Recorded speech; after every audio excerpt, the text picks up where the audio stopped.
What's going on, guys? Welcome back to the channel for another video. Today we'll talk about Green Machine stats. So for the last couple of months, I received lots of requests to make this one. So now it's about time. So with this one, I'm going to use some other ways to make stats, so it's not going to be the usual ones. So try to watch the whole video so you can fully understand what those stats means. So without further ado, let's get into it.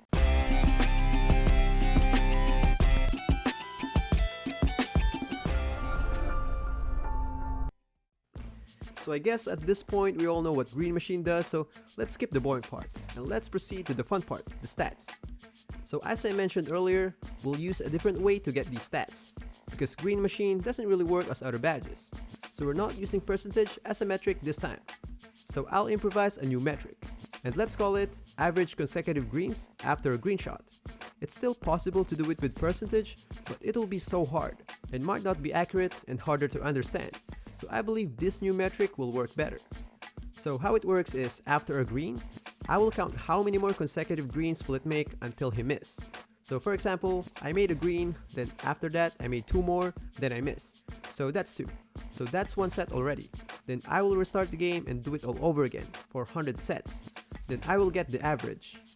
And by the way, if I made a non-green shot, that will count as a half point and the set will stop. But on all tests, I didn't have much non-green, so it won't matter much. But why not do it? It adds precision. To be honest, this is probably the hardest test I made. Took me a while to find a way to sort things out. And by the way, we're testing 80 and 65 3-point rating. I tried it with 90 at first, but it's just too good. 90 3-point rating, plus it might activate sharp takeover, plus my automated input, plus some other badges. Man, the moment it greened, it won't stop greening like 20 times. So I had to tweak some things. So I decided to drop the rating to 80. Then I took away sharp takeover and some other badge changes, just to get it less skilled. But at the end, as long as we're going to use the same player setup for the whole test, it should be fine.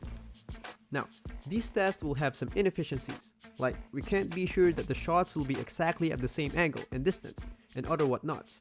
But to make up with these inefficiencies, we'll make up 100 sets each badge upgrades, and after each set, I'll restart the game to refresh things out. So now let's check out the stats. So let's start with 80. Left column will be the average consecutive greens after the first green. That's not the percentage, by the way. And on the right column will be the gap between each upgrades. So the difference between Hall of Fame and Gold will be 0.12. So right column is there to find the sweet spot.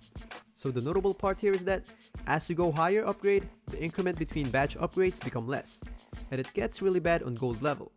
Let's talk about the badge recommendation later on. And by the way, don't focus much on the left column because those numbers will vary based on your player and your skill. Focus more on the right column, the gap between badge upgrades. That's the important part here.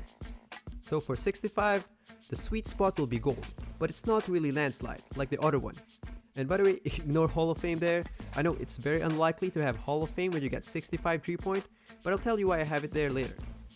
So before we go to the next part, just want to invite you guys to like the video if you like it, subscribe to the channel for more videos, and comment any recommendation for a topic or just comment Toot Squad for support.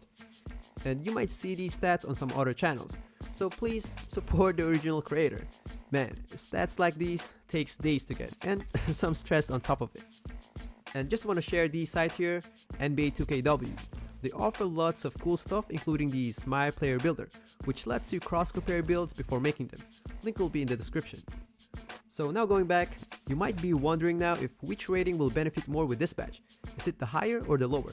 So here are the stats. So for 80, you got 1.18 difference between Hall of Fame and no badge. And for 65, you got 1.36.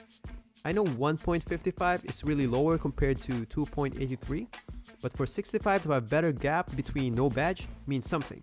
It just means that the lower your 3-point rating, the more benefit you can get with this badge. So that's the reason why I have Hall of Fame on 65 rating, just to measure that. So now for the badge recommendation, if you have around 80 or 85 or somewhere around there, Silver will be perfect. But if you're saving badge points and you want to invest on something else, Bronze will be a bargain. Put Bronze at least. I don't really recommend to be higher than Silver, to be honest, even you have lots of badges. Before I have it on Hall of Fame with the Pure Sharp that I'm playing with these clips, but after these tests, I decided to drop it to Silver. Now, if you have low 3-point rating around 60, you can't really go wrong with Bronze, Silver or Gold. Their increments are pretty the same. but I recommend to put it on silver only, because I assume that you don't have much badge points, so put that extra point somewhere else. So that's all for this video. If you like it, please smash that like button, and don't forget to drop by the channel for some other videos, and subscribe to tune in for upcoming ones, and as always, stay safe and happy gaming, guys.